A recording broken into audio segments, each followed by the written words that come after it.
कहानी की शुरुआत होती है हैलोवीन की रात से। हैलोवीन दरअसल एक त्योहार होता है जिसमें लोग अलग तरह के कपड़े और मास्क लगा के फिरते हैं। हम देखते हैं एक लड़के कोरी को जिसे एक बच्चे की देखभाल करने के लिए बुलाया गया था। उस बच्चे के माँ बाप उसे सब कुछ समझाकर एक पार्टी में जाने के लिए निकल जाते हैं। कोरी उस बच्चे के साथ बैठकर एक डरावनी फिल्म देखने लगता है और उसे काफी अच्छे से बात भी करता है, लेकिन वो एक शरारती और बदतमीज बच्चा था, इसीलिए वो उसके साथ काफी अजीब तरह से ही बात करता है। वो ये भी कहता है कि तुम्हें वो कातिल माइकल यहाँ पर आकर मार देगा। कुछ वक्त के बाद जब कोरी किचन से वापस आता है तो वो बच्चा कहीं गायब हो गया था। बच्चे को काफी ढूंढने के बाद आखिरकार वो ऊपर जाता है, जहाँ तभी अचानक से कोई सीढ़ियों का दरवाजा बंद कर देता है। दरअसल ये कोई और नहीं बल्कि वो बच्चा ही था जो कोरी के साथ मजाक कर रहा था। वो बच्चे को दरवाजा खोलने का कहता है मगर वो नहीं खोलता। अब कोरी को गुस्सा आ गया था, इसीलिए वो टांग मारकर दरवाजे को तोड़ देता है। अब बच्चा दरवाजे के बिल्कुल पीछे खड़ा हुआ था, तो दरवाजा लगने की वजह से वो सीढ़ियों से नीचे जाके गिरता है। बिल्कुल इसी वक्त बच्चे के माँ बाप भी वापस लौट आए थे। ये सब कुछ वो अपनी आंखों से देख लेते हैं। बच्चे का काफी खून बह गया था, इसीलिए मौके पर ही उसकी मौत हो जाती है। यहाँ बच्चे के माँ बाप को लगता है कि कोरी ने जानबूझकर धक्का देकर उनके बेटे को मार दिया, इसीलिए वो फौरन पुलिस को बुला लेते हैं। तब कत्ल के इल्जाम में पुलिस उस बेचारे को गिरफ्तार करके ले जाती है। हालांकि वो सबको समझाता भी है कि मैंने उस बच्चे को नहीं मारा, वो बस एक हादसा था, मगर कोई भी उसकी एक नहीं सुनता।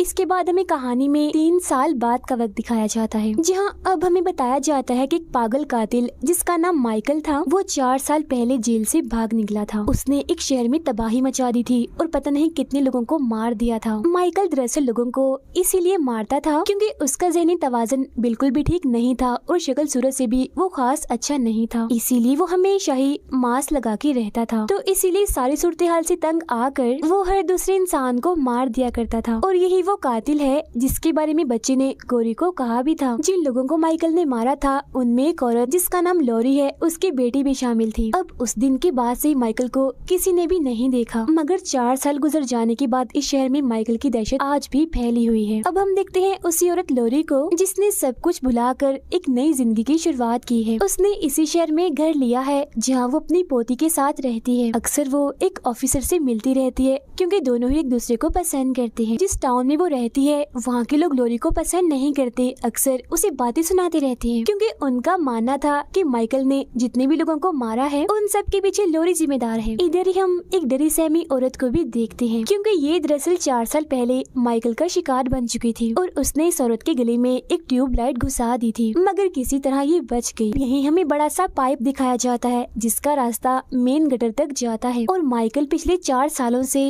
वहीं रह रहा था। कोरी यहाँ से अपनी साइकिल पे बैठ के जा रहा था क्योंकि पुलिस ने उसे रिहा कर दिया था। पुलिस को पता चल गया था कि बच्चे की मौत बस एक हादसा थी। कोरी के डैड उसे एक पुरानी सी बाइक गिफ्ट देते हैं क्योंकि वो अभी तक साइकिल ही चला रहा था। फिर घर जाते हुए जब वो एक स्टोर के पास था तो एक लड़का अपने दोस्तों के साथ मिलकर उसे परेशान करने लगता है। वो उसे अपने लिए स्टोर के अंदर जाकर शराब लाने को बोलते हैं, मगर कोरी के साफ मना करने पर वो उसके साथ बुरा सलूक करने लगते हैं, यहाँ तक कि उसे धक्के देते हैं, मारते हैं, जिस बीच जमीन पर गिरने की वजह से उसका हाथ एक ग्लास से कट जाता है। इतनी ही देर में लॉरी भी यहाँ आ जाती है। वो उन सबको कहती है कि कोरी को छोड़ो और यहाँ से जाओ, मगर वो यहाँ लॉरी से भी बदतमीजी करते हैं, जिसके बाद वो स्टोर के अंदर चले जाते हैं। इस बात से लॉरी को गुस्सा आ जाता है। वो अपना चाकू निकालकर कोरी को देती है, जिससे वो लोगों की गाड़ी का टायर पंचर कर देता है। फिर वो उसे अपने साथ उस हॉस्पिटल में ले जाती है जहाँ उसकी पोती नर्स थी। उसकी पोती पहले ही नजर में कोरी को पसंद करने लगी थी। ये दोनों बहुत सारी बातें करते हैं। फिर शाम को वो उस ड्रेस पार्टी में जाते हैं जहाँ कोरी ने भी मास्क पहना हुआ था और वो काफी इंजॉय कर रहा था क्योंकि जिंदगी की मुश्किलात को साइड पर रख के वो लॉरी की पोती के साथ बहुत खुश था। मगर इस पार्टी में उसे उस बच्चे की मौत मिल जाती है जिसकी मौत हो गई थी। वो सबके सामने कोरी को बुरा भला कहने लगती है, यहाँ तक कि गालियाँ निकालती है और ये भी कि तुम कितने बुरे हो, मेरे बच्चे को मारकर यहाँ नाच रहे हो, मजे कर रहे हो। अपनी बेइज्जती होती देखकर कोरी को बहुत बुरा लगता है, इसीलिए वो पार्टी छोड़कर जाने लगता है। हालांकि लॉरी की पोती उसे रोकने की कोशिश भी करती है, मगर वो उसे भी बातें सुनाकर वहाँ से चला जाता है। फिर रास्ते में वो 4 दोस्त उसके पास आकर रुकते हैं और फिर से बदतमीजी करने लगते हैं, मगर इस बार कोरी भी अपनी भड़ास निकालता है। वो उनमें से सबसे बदतमीज लड़के को कहता है कि तुम्हारा बाप तुमसे नफरत करता है ना? इसी बात का गुस्सा तुम मुझ जैसे कमजोरों पर निकालते हो। इस बात से उसे गुस्सा आ जाता है और वो कोरी को वहाँ पुल से नीचे फेंक देता है। ये देखकर वो घबरा गए थे और ये सोचकर कि वो कहीं मर ना गया हो यहाँ से भाग जाते हैं। नीचे तभी कोई जख्मी कोरी को उठाकर उसी पाइप के रास्ते से मेन गटर में ले जाता है। ये कोई और जगह नहीं बल्कि माइकल का ठिकाना था। फिर जब उसे होश आती है तो वो यहाँ से बाहर निकलने का रास्ता ढूंढ रहा था, मगर तभी यहाँ आ जाता है माइकल मास्क पहने हुए, जो कोरी का गला पकड़ लेता है। इस दौरान दोनों बड़ी गौर से एक दूसरे की आंखों में आंखें डालकर देखते हैं। ऐसा लग रहा था कि दोनों को एक दूसरे के अंदर अपना आप नजर आ रहा हो। और फिर किसी वजह से माइकल कोरी को जिंदा छोड़कर यहाँ से बाहर निकाल देता है और वो गिरता पड़ता उस गटर से बाहर आ जाता है। जहाँ बड़ा आदमी जिसका इस दुनिया में कोई नहीं था वो कोरी को पकड़ लेता है और हैरान होते हुए उससे कहता है कि माइकल आज तक जितने भी लोगों को अंदर लेकर गया है उनमें से कोई भी वापस नहीं आया, तो फिर उसने तुम्हें कैसे छोड़ दिया? खैर वो उसे चाकू दिखाकर दोबारा से अंदर भेजने लगता है और ये भी कहता है कि मुझे उसका मांस ला कर दो, अब मैं बनूंगा माइकल। मगर कोरी उसकी बात नहीं सुनता और उस पर ही चाकू से कई बार वार करके वहाँ से चला जाता है और अब उस बूढ़े आदमी की मौत हो जाती है। वो भागकर सीधा अपने घर जाता है और खुद को शीशे में देखता है। अब वो पहले वाला कोरी नहीं रहा। अब तक उसकी आंखों में इस टाउन के लोगों के लिए जो भी गुस्सा नफरत थी अब वो माइकल की आंखों में देखने से जाग उठी है। लॉरी खिड़की से बाहर देखती है तो वहाँ कोरी था जो बिल्कुल ऐसे खड़ा हुआ था जैसे माइकल खड़ा हुआ करता था। जो देख वो डर जाती है, जिस पर वो कहता है कि आप घबराए नहीं, मैं बस आपकी पोती से मिलने आया हूँ। फिर वो उससे मिलकर उस पार्टी वाली रात के लिए माफी मांगता है जब वो उसे बातें सुनाकर चला गया था। जिसके बाद वो दोनों बाहर वॉक करने चले जाते हैं। अब लॉरी समझ गई थी कि कोरी के साथ कुछ ना कुछ तो हुआ है। वो एक होटल में जाते हैं तभी इस वाला वहाँ आकर लॉरी की पोती को परेशान करने लगता है। जो देख गुस्सा होकर कोरी चिल्लाने लगता है, जिससे वो चुपचाप जाकर अपनी जगह पर बैठ जाता है, मगर वो कोरी को घूर रहा था। अब लॉरी की पोती को घर छोड़ने के बाद वो उसी बड़े से पाइप के पास जाने लगता है और वो ये भी जानता था कि वो पुलिस वाला मेरा पीछा कर रहा है। वो उस पाइप वाली जगह के पास आकर छुप जाता है। फिर वो पुलिस वाला जब यहाँ पर आता है तो उसे इधर उस बूढ़े आदमी की लाश मिलती है। तभी कोरी उस पर हमला करके उस पाइप के अंदर चला जाता है। पीछे पीछे वो पुलिस वाला भी अंदर आ चुका था। तब अंदर आते ही माइकल उसे पकड़ लेता है, मगर पुलिस वाला उसे टांग मारकर नीचे गिरा देता है। अब कोरी पुलिस वाले पर हमला करके पहले तो उसे मारता है और फिर उसे पकड़कर माइकल को उठने का कहता है। अब यहाँ सवाल ये उठता है कि माइकल इतना कमजोर कैसे हो गया? वो दरअसल जितने भी लोगों को मारता है उतनी ही उसे ताकत मिलती है, मगर वो तो पिछले 4 सालों से इस गटर में है, इसीलिए उसने किसी को भी नहीं मारा और यही वजह है कि वो इतना कमजोर है, इतना ज्यादा कि किसी बूढ़े आदमी की तरह वो चलते हुए कांप भी रहा था। खैर अब माइकल अपना चाकू निकालता है और पुलिस वाले के सीने पर बार बार वार करके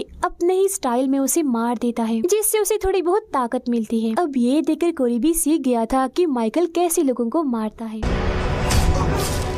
इसके बाद वो सीधा जाता है लॉरी की पोती के पास और पूरी रात उसके साथ गुजारता है। उधर हम देखते हैं कि माइकल भी अब उस जगह से बाहर निकल आया है। लॉरी जो एक बार में थी अपनी साथी को बताती है कि मुझे कोरी में कुछ बदलाव महसूस हुए हैं। उसकी आंखें बिल्कुल माइकल जैसी शैतानी लग रही हैं। डॉक्टर नर्स के घर आता है क्योंकि वो उसे अपने साथ ले जाने वाला था, मगर जब वो नहाने के लिए जाती है तो उसे डॉक्टर के चिल्लाने की आवाज सुनाई देती है। चेक करने जब वो नीचे आती है तो वहाँ कोरी को देखती है जिसने एक मास्क पहना हुआ था। उसने डॉक्टर को भी पकड़ा हुआ था और बार बार चाकू से डॉक्टर पर वार कर रहा था। ऐसा वो लॉरी की पोती का बदला लेने के लिए कर रहा था, क्योंकि इस डॉक्टर ने उसकी बजाय इस नर्स की तरक्की कर दी। वो उस नर्स पर भी हमला करने वाला होता है, मगर वो दरवाजा बंद करके उसे बाहर ही रोक देती है। वो फौरन पुलिस को फोन करने लगती है। तब कोरी अपना मास्क हटाकर उसका मुंह ही देखता रह जाता है, मगर तभी पीछे से आता है माइकल जो उस नर्स का गला पकड़ लेता है। वो उसे ले जाकर दीवार के साथ लगा देता है। इसके बाद वो उसके सीने में चाकू घुसाकर पहले उसे ऊपर करता है और फिर वहीं दीवार पर ही अटका देता है। अब जब कोरी अपने घर जाता है तो उसकी मॉम उसे बुरा भला कहकर घर से निकाल देती है।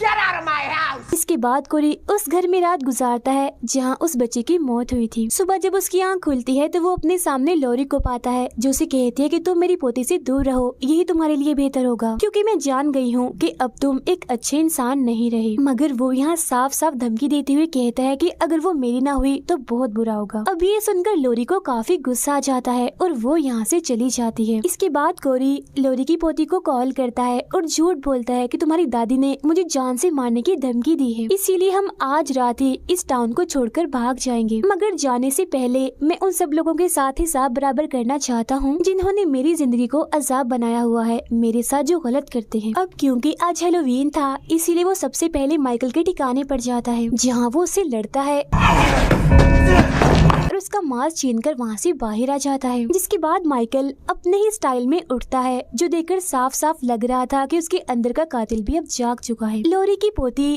कोरी के साथ जाने के लिए अपना सामान बांधने लगती है, जिस पर लोरी उसे समझाती है कि वो अच्छा इंसान नहीं रहा, समझने की कोशिश करो तुम। उसका उठना बैठना चलना फिरना हर अदा हर तरह से वो माइकल जैसा हो गया है, मगर वो उसकी एक नहीं सुनती। उधर कोरी अपना बदला लेने के लिए सबसे पहले उन 4 दोस्तों के पास जाता है जो उसे तंग करते रहते थे। वो उनकी गाड़ी पर निशान डालकर वहाँ से चला जाता है। वो इस वक्त ट्रक में था, तब वो चारों उसका पीछा करते करते उसके डैड के कबाड़ खाने में पहुँच जाते हैं। इधर उसके डैड भी थे जो गेम खेल रहे थे, इसीलिए उन्हें कुछ भी पता नहीं चल रहा था कि बाहर क्या हो रहा है। बाहर कोरी सबसे पहले एक लड़के की आंख पर वार करता है, जिससे उसका बहुत सा खून बहने लगता है और फौरन ही उसकी मौत हो जाती है। इसके बाद वो एक लड़की को अपने ट्रक से कुचल देता है और दूसरी को एक ताकतवर औजार से मारकर उसकी जान ले लेता है। फिर वो आखिरी दोस्त जो सबसे बदतमीज था, कोरी के डैड के पास जाकर उनसे मदद मांगने लगता है। उसके डैड उसे एक गन देते हैं और खुद दूसरी गन उठाकर बाहर आ जाते हैं। वो अपने बेटे कोरी को माइकल के कपड़ों और मास्क के साथ देखकर काफी हैरान रह जाते हैं। वो आखिरी बचा लड़का कोरी पर निशाना लगाता है, मगर उसे बचाने के चक्कर में उसके डैड सामने आ जाते हैं और गोली लगने की वजह से उनकी मौत हो जाती है। अब कोरी उस लड़की को पकड़ लेता है और उसके मुंह में वेल्डिंग मशीन घुसाकर उसे चला देता है और ऐसे ही छोड़ देता है, जिससे बहुत ही बुरी तरीके से उसकी भी मौत हो जाती है। इसके बाद कोरी ट्रक में बैठकर अपने ही घर जाता है। वो किचन में आकर वहाँ से चाकू लेता है और अपनी मॉम जो उसे हर वक्त तंग करके रखती थी उस पर वार करके खत्म कर देता है। इसके बाद वो जाता है बदतमीज म्यूजिक बजाने वाले के पास, जहाँ सबसे पहले वो उसकी साथी को मारता है और बाद में अपनी भड़ास निकालने के लिए पहले तो वो उसे काफी पीटता है और फिर उसकी जुबान ही काट देता है और टेबल पर पड़ी म्यूजिक टेप पर पटक देता है, जिससे अब गाने अटक अटक कर चलते हैं। इन सबको सबक सिखाने के बाद कोरी ने अब सिर्फ एक ही इंसान से बदला लेना था और वो थी लॉरी। उधर लॉरी की पोती कोरी की बताई हुई जगह पर उसका इंतजार कर रही थी, मगर वो न खुद आता है और न ही उसका कोई अता पता था। लॉरी अपनी पोती के छोड़ जाने की वजह से काफी दुखी थी, क्योंकि वो उसके खिलाफ हो गई थी। फिर उसे एक आइडिया आता है, वो पुलिस को कॉल करके बताती है कि मेरे घर में किसी ने अपनी जान ले ली है और उसने मास्क भी पहना हुआ है। फिर वो अपनी गन निकाल कर सर पर रखकर अपनी ही जान लेने की कोशिश करती है। इसके फौरन ही बाद हम गोली चलने की सिर्फ आवाज ही सुन पाते हैं। अब कोरी क्योंकि घर के पास ही था, इसलिए गोली की आवाज सुनकर वो फौरन अंदर आ जाता है। तभी हमें पता चलता है कि लॉरी तो बस उसे यहाँ पर लाने का ड्रामा कर रही थी। वो 2 बार उस पर गोली चलाती है, जिससे वो मरता तो नहीं मगर नीचे गिर जाता है। इसी दौरान उसकी पोती भी घर वापस आ गई थी और जाहिर है कोरी की पोल अब खुलने वाली थी, मगर वो बड़ा चालाक था। वो चाकू को अपने ही गर्दन में घुसा लेता है और जब उसकी पोती अंदर आती है तो उसे यही लगता है कि चाकू से लॉरी ने बेचारे कोरी को मार दिया, क्योंकि चाकू उसके हाथ में भी था। ये देख वो बहुत रोती है और फिर यहाँ से चली जाती है। अब इधर लॉरी भी उदास बैठी हुई थी, मगर तभी उसे किसी के कदमों की आवाज सुनाई देती है। ये और कोई नहीं बल्कि माइकल था, जो अपना मास्क वापस लेने आया था। वो पहले तो अपना मास्क पहनता है और फिर कोरी जो भी जिंदा था उसे भी यहाँ आखिरकार मार देता है, क्योंकि वो उससे लड़कर उसका मास्क ले आया था। और अब बारी थी लॉरी की। वो सीधा जाकर उस पर हमला करता है, जहाँ बदले में वो भी उस पर हमला करती है और कुछ देर तक इन दोनों की लड़ाई चलती रहती है। मगर फिर अचानक माइकल लॉरी को पकड़ लेता है और उसे बस वो जान से मारने ही वाला था, मगर तभी वो उसका मास्क हटा देती है। अब जब माइकल अपना मास्क ठीक कर रहा होता है तो इसी चीज का फायदा उठाकर लॉरी उसी के चाकू को उसके हाथ में घुसा देती है, जिससे वो टेबल पर अटक जाता है। फिर वो एक दूसरा चाकू उठाती है और माइकल के दूसरे हाथ में घुसाकर उसे भी टेबल के साथ अटका देती है। अब वो अपना फ्रिज ही उस पर पटका देती है, जिससे पूरी तरह वहाँ वो फंस चुका था। लॉरी उसका मास्क हटाती है तो उसका हम भयानक और बदसूरत सा चेहरा देख पाते हैं। वो माइकल को कहती है कि मैंने सोचा सोचा था कि तुम थोड़े बहुत तो प्यारे होगे, मगर तुम तो एक बदसूरत बूढ़े पागल इंसान हो। ये कहते ही वो उसका गला ही काट देती है, मगर इसी बीच माइकल अपना हाथ छुड़ाकर लॉरी का गला पकड़ लेता है, जिससे अब वो भी मरने वाली थी। तभी इसी दौरान उसकी पोती वापस आ जाती है और माइकल पर हमला करके उसका हाथ तोड़ देती है, जिससे अब उसकी दादी आजाद हो जाती है। फिर वो तेजदार चाकू लेती है और उसकी सारी नसें भी काट देती है। अब बेशक वो एक कातिल था, ताकतवर था, मगर था तो वो एक इंसान ही, इसीलिए बहुत सारा खून बह जाने की वजह से उसकी मौत हो जाती है। तभी यहाँ लॉरी का ऑफिसर साथी और बाकी पुलिस वाले भी आ जाते हैं। लॉरी की पोती कहती है माइकल मर तो गया है, मगर अभी पूरी तरह से नहीं, अभी कुछ और भी करना बाकी है। जिसके बाद वो दोनों माइकल की लाश को अपनी गाड़ी के ऊपर बांध लेती हैं और पुलिस वालों की सभी गाड़ियों के साथ माइकल की लाश को लेकर एक रैली निकालती हैं, ताकि टाउन के सभी लोगों के दिल से उसका डर और दहशत भी निकल जाए। अब इस तरह से करने के बाद वो उसे कोरी के डैड के कबाड़ खाने में लाते हैं। टाउन के सभी लोग भी उनके पीछे पीछे यहाँ पर आ गए थे और अब यहाँ पर लोगों की भीड़ थी। सब लोग माइकल की लाश को उस ग्राइंडर मशीन के पास लेकर जाते हैं। उसकी पोती मशीन को चलाती है तो लॉरी उसकी लाश को मशीन में डालती है, जिससे उसके जिस्म के सैकड़ों की तादाद में टुकड़े टुकड़े हो जाते हैं और अब आखिरकार माइकल का खेल भी खत्म हो जाता है। अब इसके बाद सब कुछ नॉर्मल हो गया था। टाउन के सभी लोगों ने डरना भी छोड़ दिया था। लॉरी की पोती भी उससे माफी मांगती है और दोनों हंसी खुशी अपनी जिंदगी गुजारने लगती हैं। लॉरी अपने साथी ऑफिसर के साथ बैठी बातें कर रही थी। अब हमें दिखाया जाता है कि लॉरी के घर में माइकल का मास्क आज भी है और इसी के साथ ये फिल्म यहीं पर खत्म हो जाती है।